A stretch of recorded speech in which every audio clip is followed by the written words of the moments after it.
So hello team, in this video we will be having analysis on SharePoint CVE 2026-55040. So what actually it is, and how much critical it is, and what sort of things it can do. Everything we'll be discussing in details. So please watch the video till the end, get the latest update regarding the CVE 2026-5504.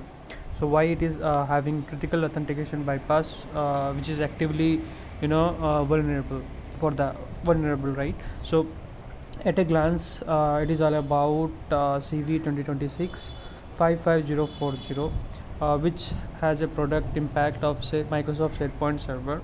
Okay, so severity level is almost critical, and it stands with a score of 9.1. So type of authentication is authentication bypass, or we can say weak authentication.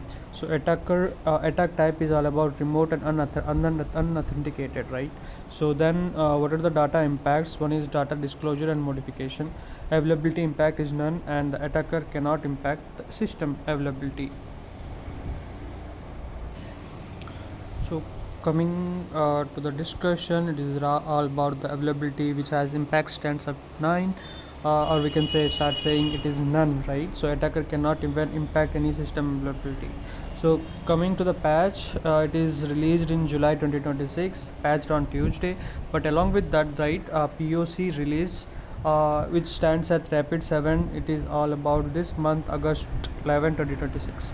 Okay, so status is all about the exploitation observed in the wild. Okay, so what is the risk over here? One is the attacker can forger the JWT. Okay, then it actually authenticate and bypass the SharePoint server. Okay, so attacker can read, modify, access data files, and perform operation as any user, including the administrator, right? So it actually impersonate any user start administrator. So one is affected version. One actually, right, so affected version is all about the SharePoint server. Okay, so the SharePoint server, then subscription edition, then SharePoint server 2019, then SharePoint enterprise server 2016.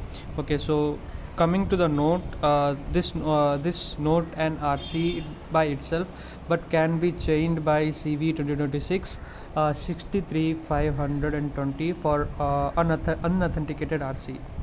So let us discuss about JWT attack chain. So here ALG none. So attacker actually sent JWT with ALG none in the outer header, so no signature is required in the outer token. Then X5T, the threat actor token, tokens, the X5T header contains SharePoint own STS certificate thumbprint. Okay, so this actually allows the SharePoint to resolve a signing key without any sort of verification. Then it actually resolve the certificate is not even trusted security token services, allowing the issuer to be accepted. Okay, so then the signature AAA. Okay, so the threat actor actually tokenized signature is a non-empty value, which is never verified actually.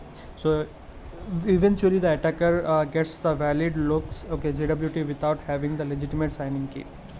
Okay, so exploitation in the wild. So telemetry by Kevin Lett. So it is all about 12 exploitation attempts, okay, since July 19 2026. So 8 of these attempts happen in August 12 and August 13 2026 after POC release, from 8 unique IP across 5 countries region. One is Hong Kong, Japan, Netherlands, Taiwan, United States. So rapid POC released by Rapid 7 on August 11 2026, which actually triggered a skip in exploitation.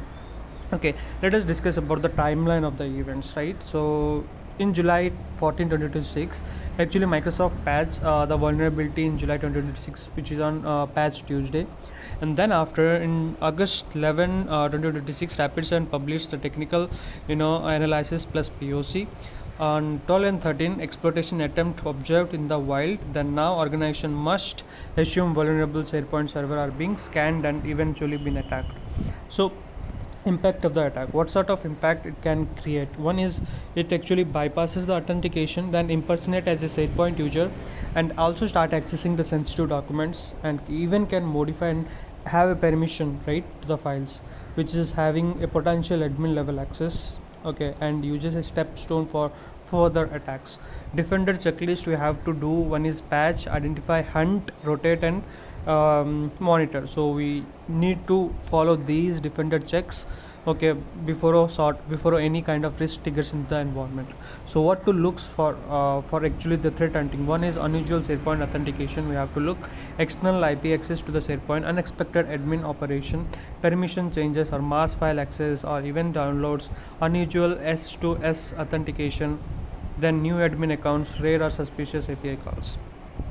So these were the things we have to identify. Then another important finding is all about rapid 7.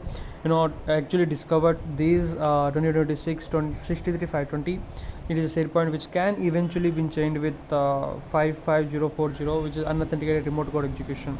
Then bottom line, we have to know that it is already been exploited. If you run on-prem SharePoint, patch as soon as possible and assume the breach if unpatched or exploited.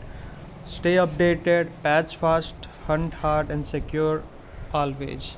So these were the things I need to follow, and need to have a brief intro and description about the critical authentication bypass vulnerability which is actively exploiting SharePoint. So till then, thanks for giving your precious time, folks. Thanks a lot.